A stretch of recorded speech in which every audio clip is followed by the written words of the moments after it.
Hello friends, I hope you all are doing well. तो 12th class की हिंदी की series हमने स्टार्ट कर ली है और इसमें 3 पोएम ऑलरेडी हो चुके हैं। आज हम आपके सामने आपकी 12th हिंदी की चौथी पोएम को डिस्कस करने जा रहे हैं, जिसको रघुवीर सहाय जी के द्वारा लिखा गया है और कविता का नाम है कैमरे में बंद अपाहिज। इस कविता पर प्रकाश डालने से पहले रघुवीर सहाय जी के बारे में थोड़ा सा जान लेते हैं। रघुवीर सहाय समकालीन हिंदी कविता के संवेदनशील नागर चेहरा हैं। सड़क, चौराहा, दफ्तर, अखबार और भी कई ऐसी हैं जो कविताएं उन्होंने लिखी हैं। और आज जो हम कविता करने जा रहे हैं, कैमरे में बंद अपाहिज, ये उनकी एक संग्रह जो लोग भूल गए हैं, इस संग्रह से ली गई एक कविता है। और यहाँ पर उन्होंने अपने आधुनिक माध्यम से ये दिखाया है कि शारीरिक चुनौती को झेलते व्यक्ति से टेलीविजन कैमरे के सामने किस तरह के सवाल पूछे जाते हैं। और वो बेसिकली उन टेलीविज़न जो चैनल्स हैं उनके टीआरपी के लिए ही होते हैं, और उस चीज़ को उन्होंने इस कविता के रूप में पेश किया है। तो आई होप आप एंजॉय करेंगे इस पोएम को, क्योंकि आपके एग्जामिनेशन में कम से कम 1 या 2 क्वेश्चन ज़रूर आएगा इस चैप्टर से। और साथ में ही अगर आपने चैनल को सब्सक्राइब नहीं किया है तो go and subscribe the channel और पोएम को लास्ट तक सुने। आपकी जो भी क्वेरीज हैं उसको कमेंट बॉक्स में डालें and like this video if you like this. कैमरे में बंद अपाहिज। हम दूरदर्शन पर बोलेंगे, हम समर्थ शक्तिवान, हम एक दुर्बल को लाएंगे एक बंद कैमरे में। उससे पूछेंगे, तो आप क्या अपाहिज हैं? तो आप क्यों अपाहिज हैं?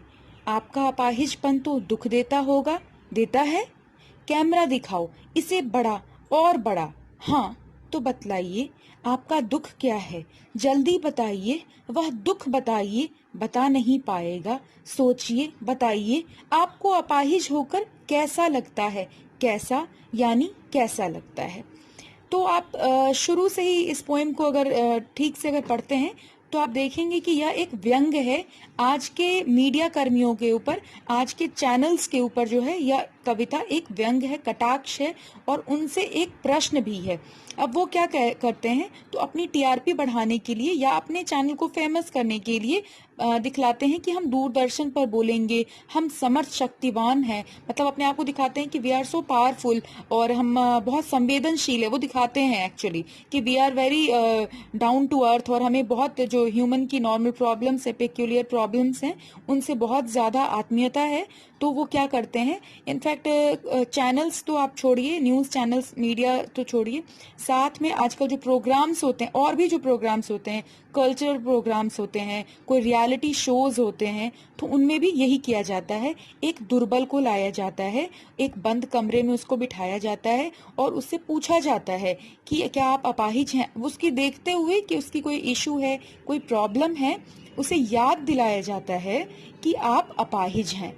तो वो याद कैसे दिलाया जाता है, तो उससे पूछ पूछ कर उसके घावों को कुरेदा जाता है कि आप क्यों अपाहिज हैं, आपका ये जो अपाहिजपन है, चाहे वो उसका कोई भी प्रकार का वो अपाहिज हो, तो ये आपको क्या दुख देता है, कैसे दुख देता है, क्यों दुख देता है।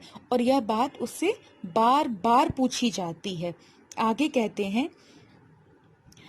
यानी कैसा लगता है, हम खुद इशारे से बताएंगे कि क्या ऐसा। सोचिए, बताइए, थोड़ी कोशिश करिए, यह अवसर खो देंगे। आप जानते हैं कि कार्यक्रम रोचक बनाने के वास्ते हम पूछ पूछ कर उसको रुला देंगे। इंतजार करते हैं आप भी उसके रो पड़ने का, करते हैं?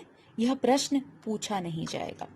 अब यहाँ पे जो दर्शक है उसकी भी मेंटालिटी है कि वो उस चीज़ को बहुत ही रियलिटी मानते हुए चलता है, और वो जो क्या कहते हैं मीडिया कर्मी हैं, जिस अपाहिज को या जिस भी पर्सन को वो लेके आए हैं, उनसे बार बार ये चीज़ पूछते हैं और उसके बाद फिर उनको इशारों में बताते हैं कि क्या आपको ऐसा लगता है। क्लूज देते हैं कि आप ऐसा बताइए, ऐसा बताइए, सो दैट कि प्रोग्राम जो है वो रोचक बने। और प्रोग्राम रोचक कब बनता है, जब वो अपाहिज जो है रो पड़ता है।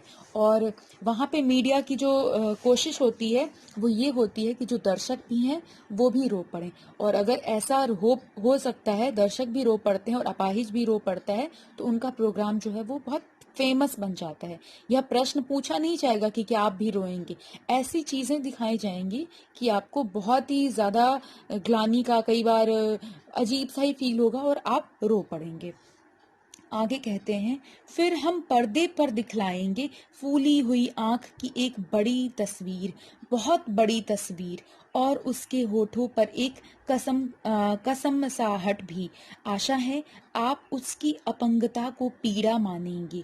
एक और कोशिश, दर्शक धीरज रखिए, देखिए हम दोनों एक संग रुलाने हैं, आप और वह दोनों। कैमरा बस करो, नहीं हुआ रहने दो, पर्दे पर वक्त की कीमत है, अब मुस्कुराएंगे हम।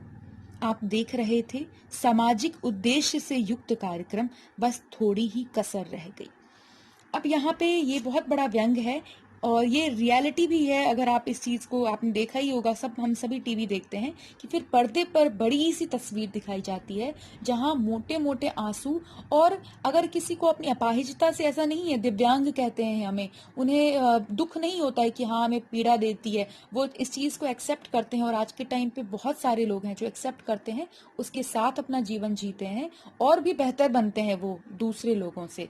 लेकिन उस चीज को वहां पे उसकी पीड़ा बताते हुए उसकी मोटी मोटी आंखों में जबरदस्ती का आंसू लाया जाएगा, उसको दिखाया जाएगा। उसके जवान कुछ कहना चाहते हैं, उसकी जो कसम कसाहट है उस चीज को दिखाया जाएगा, सो दैट कि वो ज्यादा से ज्यादा संवेदना बटोर सके, अपने चैनल के लिए टीआरपी बटोर सके। और वो चाहते हैं, मैंने आपको पहले ही कहा है, कि दर्शक और अपाहिज व्यक्ति दोनों साथ रो दें। और अगर नहीं रुला, ऐसा नहीं हुआ, तो कैमरा कहता है उनसे, जो उनका अपना सिस्टम है वो उनसे कहता है कि बस करो, जल्दी करो, जल्दी जल्दी करो, क्योंकि यहाँ समय की कीमत है, इंसान की कीमत नहीं है, न्यूज की कीमत नहीं है, एंटरटेनमेंट की कीमत नहीं है, यहाँ समय की कीमत है। फिर हमें और भी ऐसे अपाहिज लाने, फिर हमें ऐसी और कोई सनसनीखेज खबर बतानी है, कोई ऐसा सनसनीखेज कार्यक्रम चलाना है। और उसके बाद वो अंत में कहते हैं कि आप क्या देख रहे थे, सामाजिक उद्देश्य से युक्त कार्यक्रम, जहाँ पे मुझे नहीं लगता है कि आप सभी को भी, इनफैक्ट नहीं लगा होगा, पोएट को भी नहीं लगता है कि यहाँ पे कोई सामाजिकता दिखाई गई है या कोई उद्देश्य कंप्लीट हुआ है, लेकिन वो ऐसा दिखाते हैं।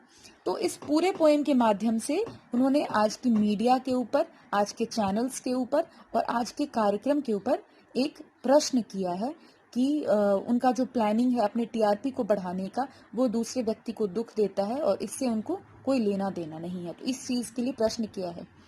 तो इस प्रकार से आपकी ये पोएम भी कंप्लीट हो गई। इसके अगले वीडियो में हम आपकी अगली पोएम करेंगे, जो सहर्ष स्वीकारा है, गजानन माधव मुक्ति बोध जी के द्वारा लिखी गई है। तो तब तक आप देखते रहिए, चैनल को सब्सक्राइब कीजिए, लाइक कीजिए, और कोई भी क्वेश्चन, कोई भी क्वेरी है तो आप कमेंट बॉक्स में जाकर उसको पूछ सकते हैं। Stay tune, stay home, stay healthy. Thank you so much.